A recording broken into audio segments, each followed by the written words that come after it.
na-disappoint sa mga senador. Sabi ko, wow, talaga tong Senado natin.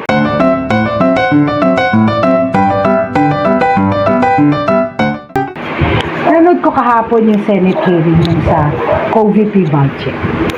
Sa totoo lang, umpisa pa lang, disappointed na po ako sa kanila. Karamihan sa kanila nagbigay ng mga ng kanilang opening statement. Hindi pa, puro I support, I support, I support. Hindi pa nagbibigay ng presentation ko. Diba? Oo, sige, sabihin na lang natin. Okay? They were given advance copy of her budget proposal. Pero sana man lang, out of courtesy for the mamayang Pilipino, ang ginawa nila, sandali lang, hindi muna sila nagpakita ng pagiging bias na nila. Okay? Sana pinakikinayaan muna nila mag-present. Majority of them said, I support. At sobrang silang proud. Eto na. Nag-present na po ang Office of the Vice President. Una yung kanilang mga accomplishments from 2023 to 2024. Tapos sumunod nun, nag-present naman yung budget officer ni Sara Duterte. It's not something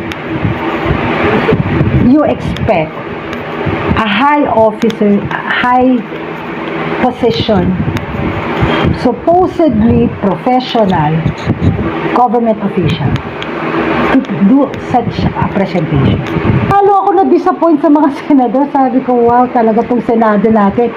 They're too biased. Hindi ko maintindihan na sobrang majority, alam niya, sobrang ng halatang halata na majority ng senators natin protects Duterte and whoever his allies are.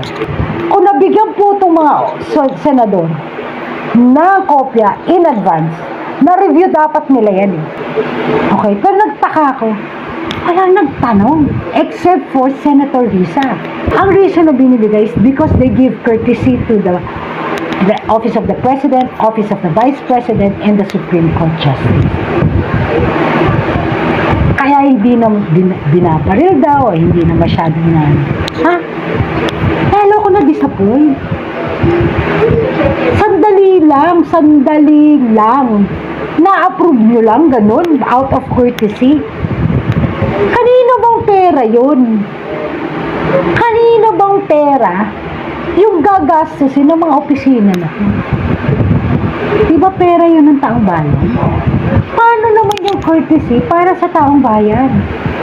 Courtesy dun sa mga public servants, pero walang courtesy o paggalang para sa mamamayan?